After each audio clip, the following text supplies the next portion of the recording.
বাতিল ডার্বি, তবু বিরল দৃশ্যের সাক্ষী থাকলো শহর তিলোত্তমা। বাংলার ফুটবলের ইতিহাসে এ যেন বিরল। প্রতিপক্ষ ইস্টবেঙ্গল ও মোহনবাগান সমর্থকরা একে অপরের কাঁধে কাঁধ মিলিয়ে প্রতিবাদের ঝড় তুললেন রাজপথে। নিরাপত্তার কারণে 18ই আগস্টের ডার্বির খেলা বাতিল করেছে পুলিশ। স্টেডিয়ামের গ্যালারিতে ইস্টবেঙ্গল ও মোহনবাগান দুই দলের সমর্থকরা একযোগে আরজিকর কাণ্ড নিয়ে প্রতিবাদ করবেন স্থির হয়েছিল।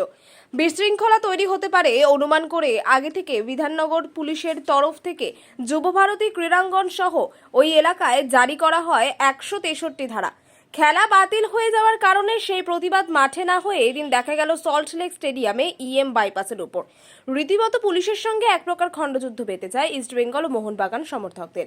তবে এ যাবৎকালের ইতিহাসে এই প্রথম ফুটবলের ময়দানে প্রতিপক্ষ সবুজ মেরুন ও লাল হলুদ সমর্থকদের একসঙ্গে কাঁধে কাঁধ মিলিয়ে আরজিকর কাণ্ডের প্রতিবাদে রাস্তায় নামতে দেখল রাজ্যবাসী। ক্রীড়াপ্রেমী আন্দোলনকারীদের একটাই দাবি, যে পরিমাণ পুলিশ এদিন সমর্থকদের আটকাতে রাস্তায় নামানো হয়েছে তার অর্ধেক পরিমাণ পুলিশ নিরাপত্তার খেলা করানো যেত। এদিন সল্টলেক স্টেডিয়ামের সামনে বিক্ষোভ প্রদর্শন করা ইস্টবেঙ্গল এবং মোহনবাগান ক্রীড়া সমর্থকদের পুলিশ টেনে হিচড়ে প্রিজন ভ্যানে তোলে, এমনকি লাঠিচার্জ করারও অভিযোগ তোলেন ফুটবল সমর্থকরা। এরপরই চরম উত্তেজনা ছড়ায় ওই এলাকায়। প্রিজম ভ্যান ঘিরে বিক্ষোভ দেখাতে শুরু করে ইস্টবেঙ্গল মোহনবাগান দুই দলের সমর্থকরা। পরবর্তীতে ঘটনাস্থলে পৌঁছান আইএফ এর সভাপতি কল্যাণ চৌবে। তার উপস্থিতিতে অবশেষে কিছুটা হলেও পরিস্থিতি সামাল দিয়ে আটক করা হয় দুই দলের সমর্থকদের। প্রিজম ভ্যান দিয়ে নামিয়ে দিতে দেখা যায় পুলিশকে। এদিন বিধাননগর ও কলকাতা পুলিশের তরফে বিশাল পুলিশ বাহিনী মোতায়েন ছিল ওই এলাকায়। ছিলেন পুলিশের উচ্চপদস্থ কর্তারাও।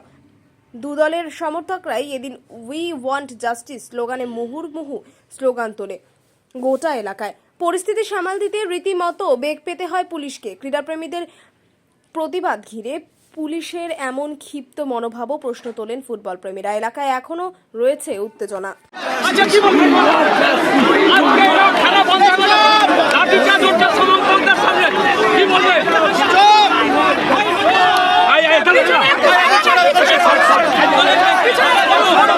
जस्टिस चाहिए। अब क्या चाहिए? जस्टिस चाहिए।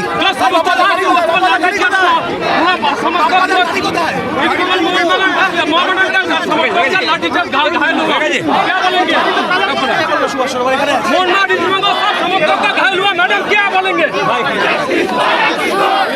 मैं क्या बोल सकती हूँ?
Justice for